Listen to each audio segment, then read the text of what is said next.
नमस्कार. अनिल देशमुखांचा काळा बुरखा फाटला. सचिन वाझेने अनिल देशमुखांवर केलेले आरोप अत्यंत गंभीर असून देशमुखांचा काळा बुरखा टराटरा फाटलाय. उद्धव ठाकरे यांचे सरकार सत्तेवर असताना पैसे मागितले जात होते असे सचिन वाझेने सांगून टाकलंय. याचे पुरावे गृह खात्याकडे त्याने दिल्याचं तथा तशा आशयाचं पत्र सुद्धा त्यांनी राज्याचे गृहमंत्री सन्माननीय देवेंद्रजी फडणवीस यांना दिल्याचं सुद्धा सांगितलंय. आमची मागणी आहे की याची सखोल चौकशी केली जावी.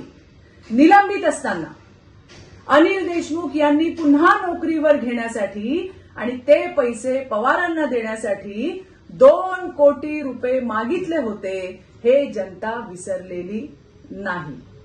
सचिन वाझेविषयी बोलताना उद्धव ठाकरे यांनी भर सभागृहात त्याची पाठराखण केली होती. सचिन वाझे म्हणजे लादेन आहे का असं बेजबाबदार वक्तव्य उद्धव ठाकरे यांनी केलं होतं. हे देखील सर्वश्रुत आहे, सगळ्यांना माहिती आहे. आज पुण्यामध्ये उद्धव ठाकरे यावर बोलतील का? महाराष्ट्रातील जनतेला या वसुली गँगची अधिकची माहिती देतील का?